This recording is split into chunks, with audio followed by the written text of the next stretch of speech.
कहानी गुन्नू, सेवटिया और तुहिन चचा की सीख।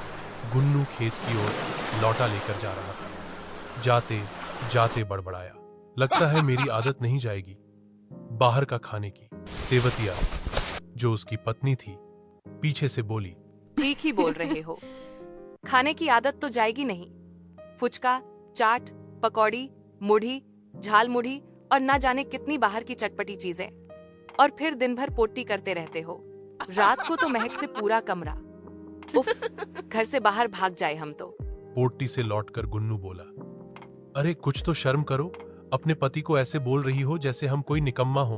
अरे कमाते हैं, पैसा लाते हैं तो खाना बनता है। तुम क्या जानो, खाने के लिए पैसा लाने में कितनी मेहनत लगती है। सेवतिया ने हंसते हुए ताना मारा, हाँ हाँ, दुनिया में बाहर काम करने वाले बस तुम ही अकेले मर्द हो, बाकी तो झक मार रहे हैं।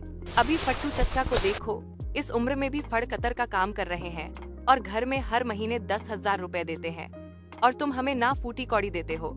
ये सुनकर गुन्नू का चेहरा लाल हो गया। ठीक ही कहती हो, हम तो निकम्मा निठल्ला है ना, तुहिन चचा की तरह, जो परिवार का खर्च नहीं उठा सकते। इसीलिए तुहिन चचा की तरह तुम यहाँ गांव में सड़ रही हो।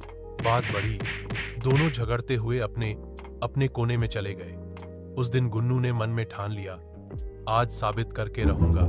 सुबह से लेकर शाम तक उसने सबसे ऊंची पहाड़ी पर जाकर पत्थर काटने का कठिन काम किया। रात को वह थका हारा बिना खाना खाए चुपचाप सो गया। सेवतिया ने देखा कि गुन्नू के हाथ पैर सूज गए हैं और टेबल पर 10,000 रुपए रखे हैं। वह देख ही रही थी कि दरवाजा खटका और पड़ोसी तुहिन चचा अंदर आए। तुहिन चचा ने बताया, आज गुन्नू ने पहाड़ी पर पत्थर काटा।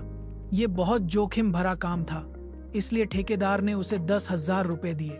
गुन्नू कह रहा था, ये मैं अपनी पत्नी को दूंगा, वो मुझसे बहुत प्यार करती है और मैं उसकी कोई इच्छा पूरी नहीं कर पाता।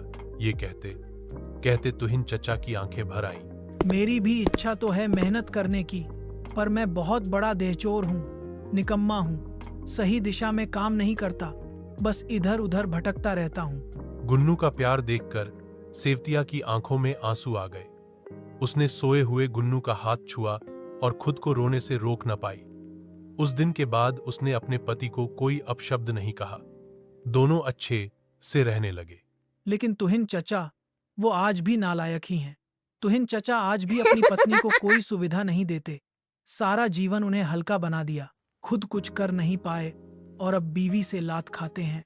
अगर उनके माता पिता मदद न करें तो तुहिन चचा सड़क पर बैठ जाए। बहुत देहचोर और निकम्मा आदमी हैं और इसका उन्हें कोई फर्क भी नहीं पड़ता।